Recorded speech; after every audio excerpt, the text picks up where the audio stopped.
Welcome to the Curiosity Crisis. This podcast isn't just about topics, it's about an approach. We take eclectic, timeless ideas and distill them into clear, commute-length episodes.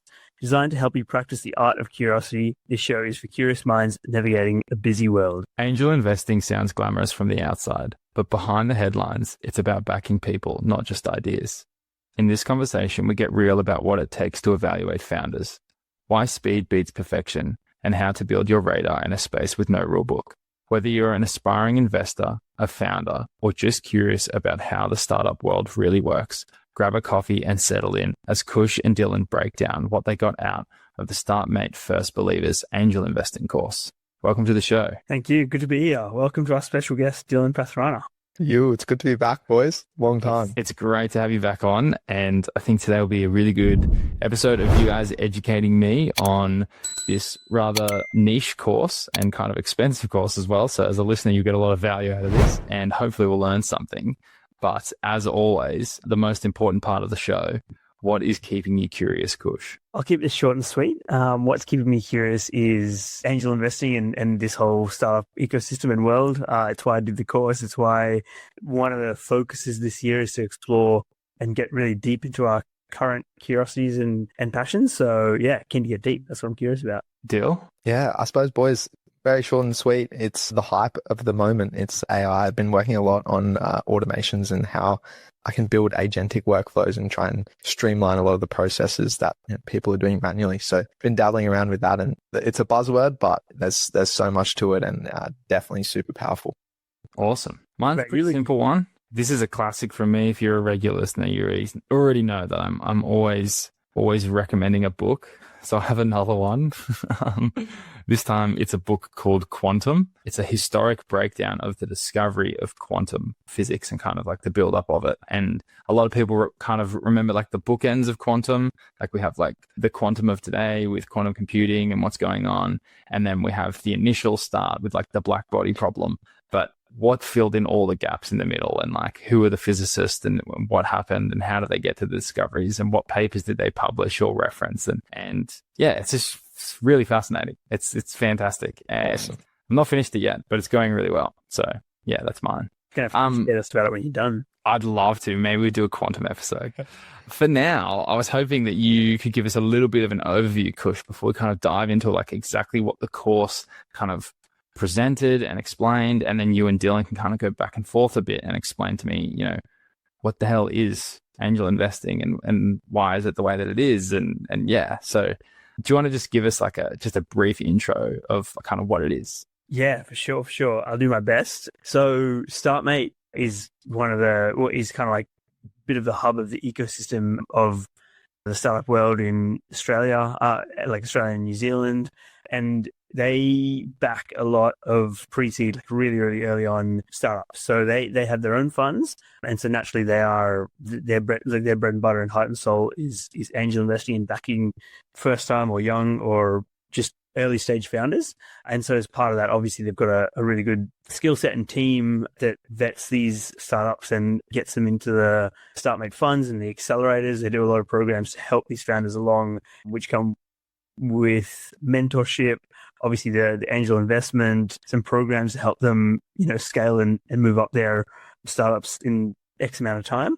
And so First Believers is a course that basically travels along that timeline where you're actually looking at all of the live startups that are coming through Startmate programs at the time and going through a program to essentially vet them and learn how to really find the strengths, the super strengths that you're looking for when you're trying to pick angel investments. So that's what the course essentially was. There was a bit of theory, but like lots of practical stuff where we got to see people who angel invest for a living go to work. We got to meet founders. We got to interview people, and yeah, it was just really, really hands-on. So yeah, it was epic. Like, we're not going to do it justice, obviously, and like can highly recommend the course. It was everything, and the network and the conversations that came out of it were amazing. But yeah, we're gonna have a crack and just go deep and riff on what we learned. So I'm very excited.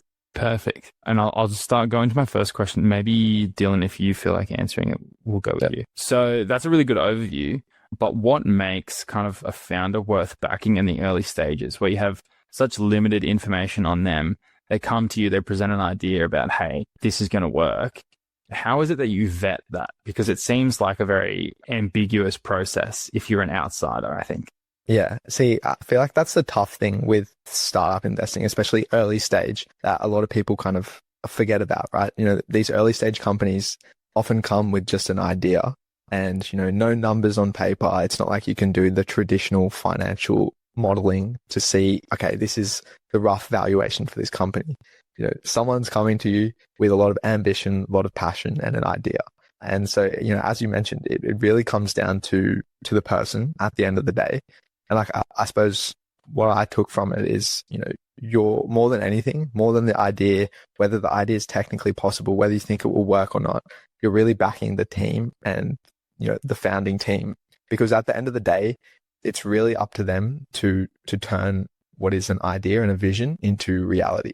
And so you really want someone who has the hunger, the drive to actually take that idea and actually make it a reality. And so I feel like one of the things that I definitely noticed in a lot of our interviews that I was looking for was like founders who had that hunger, and they, like, I suppose a metric for that is like speed.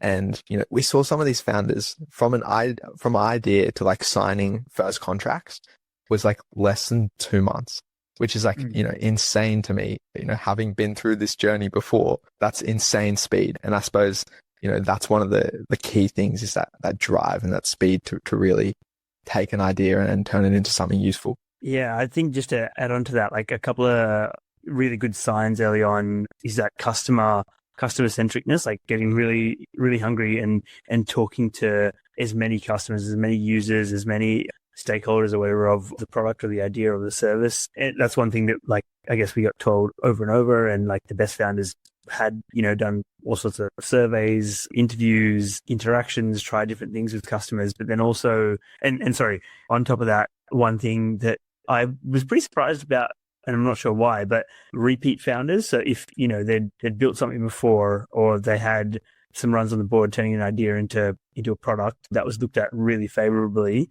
And I guess it just means that they've got what it takes, because again, you're backing, just somebody with a cool idea. With the repeat founders, was it heavily influenced by the success of that, or more about the follow through from going from nothing to having something? I think it was more to do with follow through, because I think regardless of whether your startup is successful or not, there's so much learning from the process that the next time you go to do it, you're like, okay, I've made some mistakes in the past. I'm going to, adapt and change from those. I suppose it's also to do with mentality, right? Like if you just are going to make the same mistakes again, then what's the point? Like, but going back to Khush's point just quickly, like a great example that we got shared about, having that customer centric hunger to go out and learn was, I think it was the founders of Halter, an awesome Aussie startup. He literally was camping in farmers' paddocks every day, trying to get data. And, he was going from farm to farm, just traveling around, sleeping in paddocks. That's just the founder hustle that's required. Yeah. And I think that's a really important point, Khush. Yeah, absolutely. Yeah. So do you want to go through maybe kind of the next set of differentiators of a startup other than just the founding team? I might start and then we'll bounce off you, Dylan, to see which ones really resonated and what you took from them. But I mean, this is there was so much value in the course that can't be explained on paper, I guess. But one of the, I guess the tangible bits of theory that we took out was looking for spiky founders. And basically that just means that you're looking for, well, not just spiky founders, but a spiky startup. And that means they have to have a super strength in one or two or three things or whatever, but they don't have to be well-rounded. It doesn't have to be, a surefire home run, because if they were, it would be a $2 billion company already. And so a few of the things you're looking for, well, we learned to look for in startups that are indicators of success are, a really hungry, potentially experienced, customer-centric team. That was definitely the biggest one, weighted super highly. That was always something that was screened for progress. So how quick, and I think Dill mentioned it before, how fast they're moving, how hard they're going.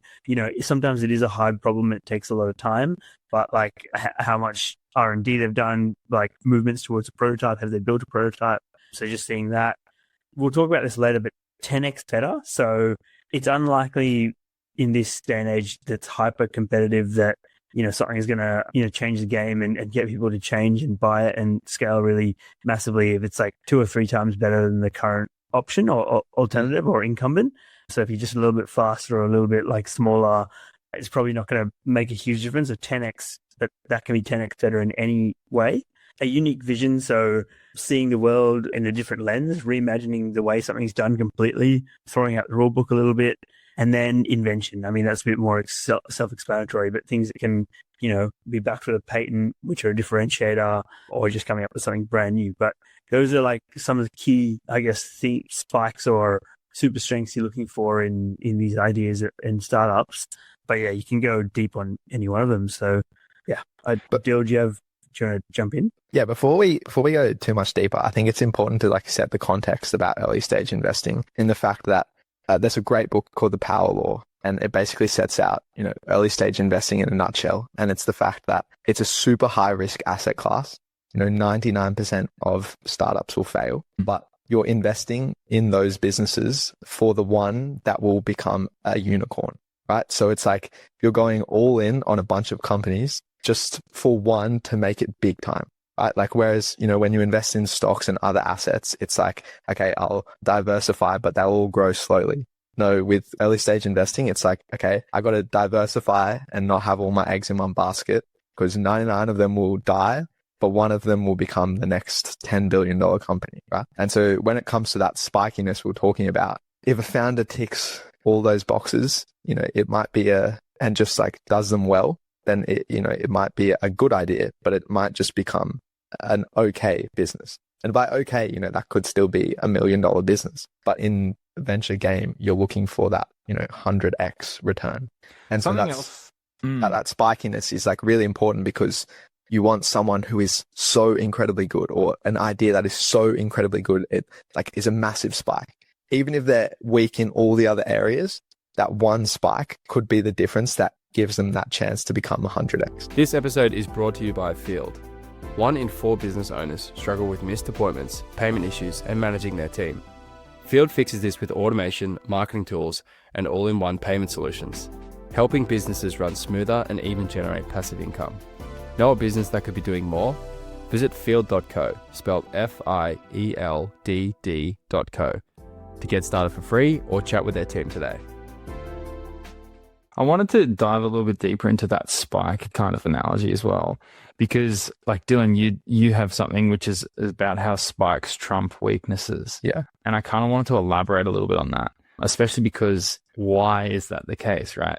It seems silly to not look for something that's well-rounded. So I guess if you could, elaborate a little bit on that and maybe talk to how that kind of asymmetric upside and also asymmetric kind of elements of a startup really impact things. I think that's it goes back to the point I was mentioning of you're really looking for that 1 in 100, 1 in a million kind of company. And so you're not looking just for your average, right? Average doesn't cut the mustard in the startup world, right? And so when we're talking about spikes, it's really someone or something that is so next level that you can't ignore it. And, that is that counteracts the weaknesses that we're talking about. You might have an idea which is, it's okay. It's not necessarily patentable. It's not a brand new invention. It's not realistically a really unique vision. It's not game changing, but you have a founder who is hustling so hard, is so young and just hungry. And, that could be the spike. And that's enough because that can set it apart from a lot of the other ideas out there, which are just kind of middle of the playing field. So I think it really goes back to what is the fundamental of venture investing? And it's really the fact that you have to place a lot of bets, but only a few of them will actually 100x, and they will recover and do better than all the losses that you incur. That's good. I really like that. And kind of, at least it appears to me as an outsider, it sounds kind of similar. And maybe it's a really good example is the 10x kind of philosophy that you were talking about before, Khush. And I was hoping that you could elaborate a bit on that, because it appears to me that they go really hand in hand. It's the idea of spikes over weaknesses and then like the 10x kind of example of it. Yeah, I guess like with the 10x thing, again, it's like it's a super strength. So what have they gone all in on to change the game? They're not just like, oh, I'm going to do, I don't know, internet or like not internet, but you know what I mean? Like something just a little bit better. They've completely blown the competitors out of the park. The way I sort of think about it is I've been reflecting, and like I think what I took out of it is like startups with this super strength have to be is sort of all on offense, because you can be, if you're well rounded and you're the incumbent and you already have market share and you're already making money, you can like work on the well-roundedness to be defensive and hold your position. But to break through, you have to do something that just changes the game in a bit of a way. And that's where the 10x thing for me comes in. So initially the traditional thing is like, it just has to be, you know, cheaper or faster. But actually, I guess I learned that it can be a differentiator and 10x way better in a certain way that customers will love and pay for. So for example, less risky when you're talking about hardware, more sustainable, higher quality. So just like way more durable, way more longer lasting, more efficient. That is kind of the cheaper, faster problem. But any of those things, again, doesn't have to do it all. But if it really changes the game, and that's important enough for people their customers to spend money and move away from the traditional existing solution, then you've got a business. But it really has to capture you in that space. Yeah, okay. That's really useful, I think, because I definitely think that the traditional view is around cheaper, faster, and maybe not that the edge is the founder, or that the edge is the team, not the idea, or that the edge is, there's something else that differentiates it. I think that's really interesting, notion around this whole thing, really. And I guess following on from that, how do we evaluate someone when it comes to angel investing? So like, what kind of signals do we look for? I know that Khush, you would have that you can't always fully understand the vision or the idea of a founder as well. Well, I guess you can't. I could never really fully understand it, grasp it until you chat to them or chat to the team. And so I guess how they explain their idea, their vision, and how they see the world. Like you want them to be talking like many, I don't know, months, years in the future to sort of like envisage what they're working on and what it could be. Even if that changes, like, you know, you see startups and even scaled companies pivoting and changing what they work on and what their focus is. But as long as they see, I guess, something really, really deep and amazing and game changing in what they're building is one thing. And then some of the other stuff we've talked about is what I took away from it. Like what Dylan spoke about a lot, like just the hustle, the drive, how fast they're moving, what they've tried, and like how they've interacted with customers. I think a lot of those things and what they've learnt from going again or going before. And maybe the last thing I'll chuck in here, because I know I'm just rattling off a lot, is like earned or unique insight. So we talked to we saw a lot of founders that, whether or not they were founders before, they had really, really deep insight into the specific problem, and they've just like gone deeper and deeper and deeper and realized like sometimes they're really, really, really particular problems, but they're worth X amount of $1 million to big companies or whatever around the world. And so that really deep insight that you can't just, any person off the street can't have. So and also just like on that point, it doesn't necessarily have to be someone who's been in that industry for decades, right? Like an accounting software that is game changing doesn't have to be built by an accountant. It's the unique insight, whether it's from, you know, actually having connection to the problem or it's, you know, talking to customers. It's just that earned insight that Khush mentioned. So it's like, I just wanted to, you know, differentiate that point. We're just taking a quick break. We'd love it if you did us a favor and gave us a 5-star review on your podcast streaming player. We'd really appreciate it. Yeah, the earned insight thing's really interesting. So I presume a lot of that is often like industry knowledge, where industry knowledge, or like going and talking to customers and just like really spending time with customers and understanding their pains and what they need. Because like at the end of the day, it's almost like as valuable having someone outside the industry come in and look at what you're doing to actually identify the problems. Yeah. Because sometimes like so many of us are just caught up in like autonomy. This is the way it's been done. I'll do it like this. And you need someone else from the outside to come in and go, why are you doing that? There's a way better way. There's definitely a lot of things that are just ingrained in industry where, as you're saying, like you require a different perspective to change what's going on rather than someone from the inside. Exactly what you're saying. Khush, I noticed that you had mentioned that you felt like you had a little bit of a weakness, maybe. I don't want to say that. Yeah. With kind of getting swept up in just an amazing founder story and an idea. And I was hoping you could, elaborate a little bit on that and, reflect on a time where maybe that's happened and kind of explain this really probably potentially useful investing discovery in yourself.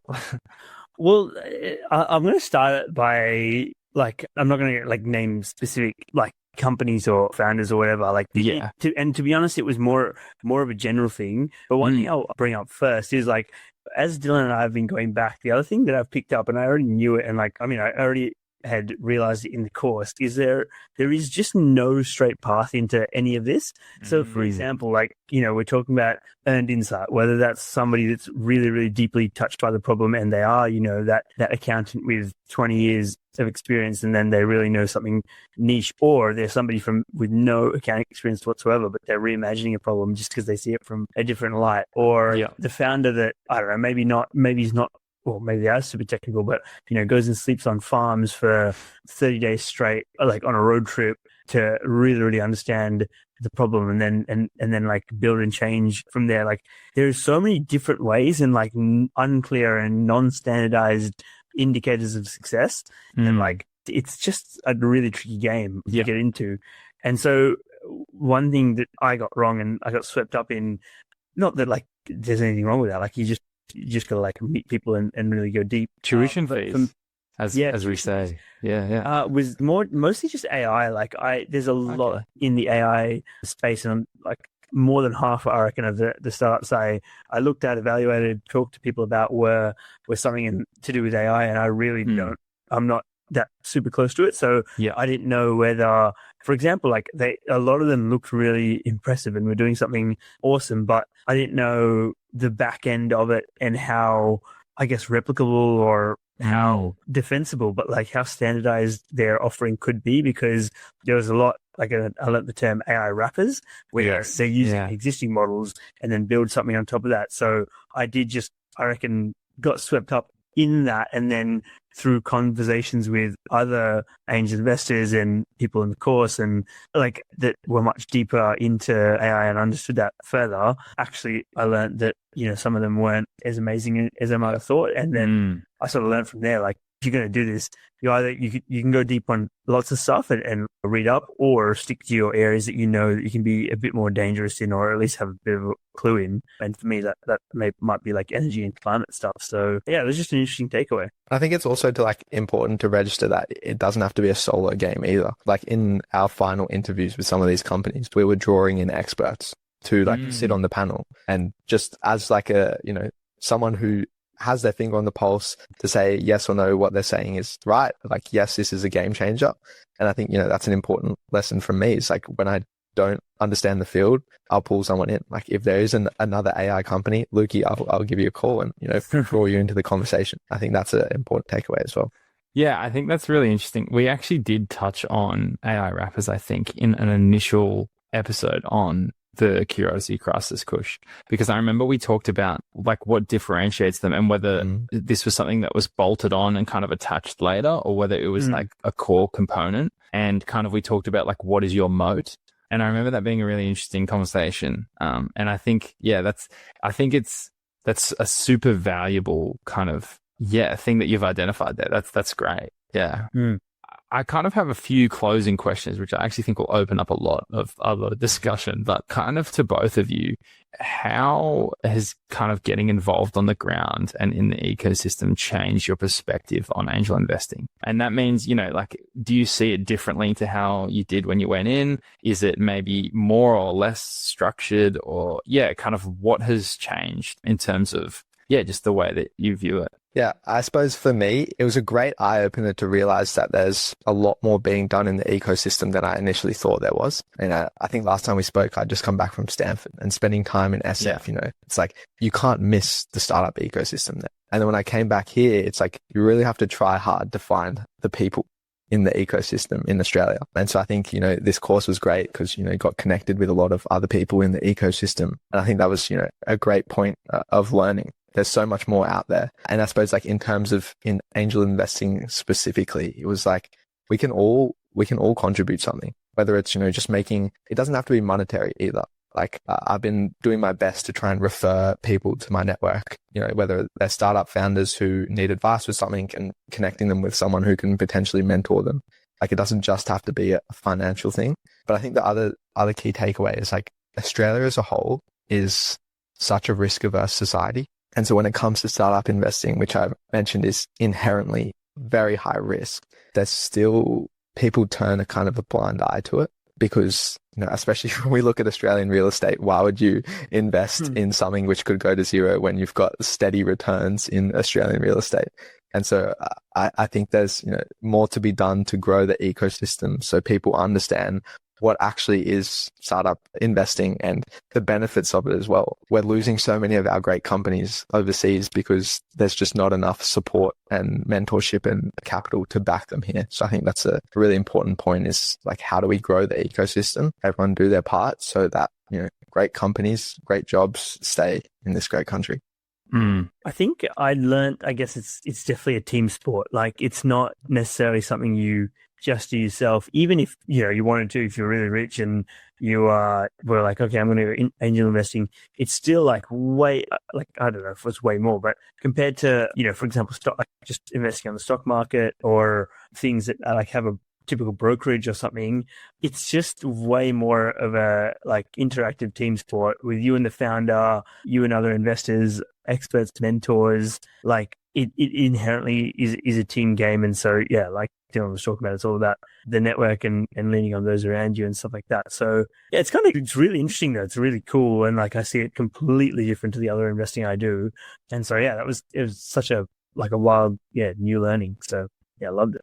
Yeah, well, I've got two more questions and both of them are going to really follow on from this. So, for someone who's looking to get involved, where would they start? This space is very informal. So yeah. How would they go about it? Look, I suppose it depends where they're at their life. I suppose if it's someone like us with not a lot of capital to invest, I'd say just like get involved in the ecosystem, go to startup events, go to like co-working spaces, meet people, and just like have your finger in the pulse of what's actually going on here. Because I think you'll be surprised that there's more than you expect. And through that, like you'll meet founders. You can honestly exercise your investing muscle without investing. Go have coffee chats, understand what their business is, like make them almost pitch to you. And then you'll be able to like think through the process, even though there's potentially no capital behind it.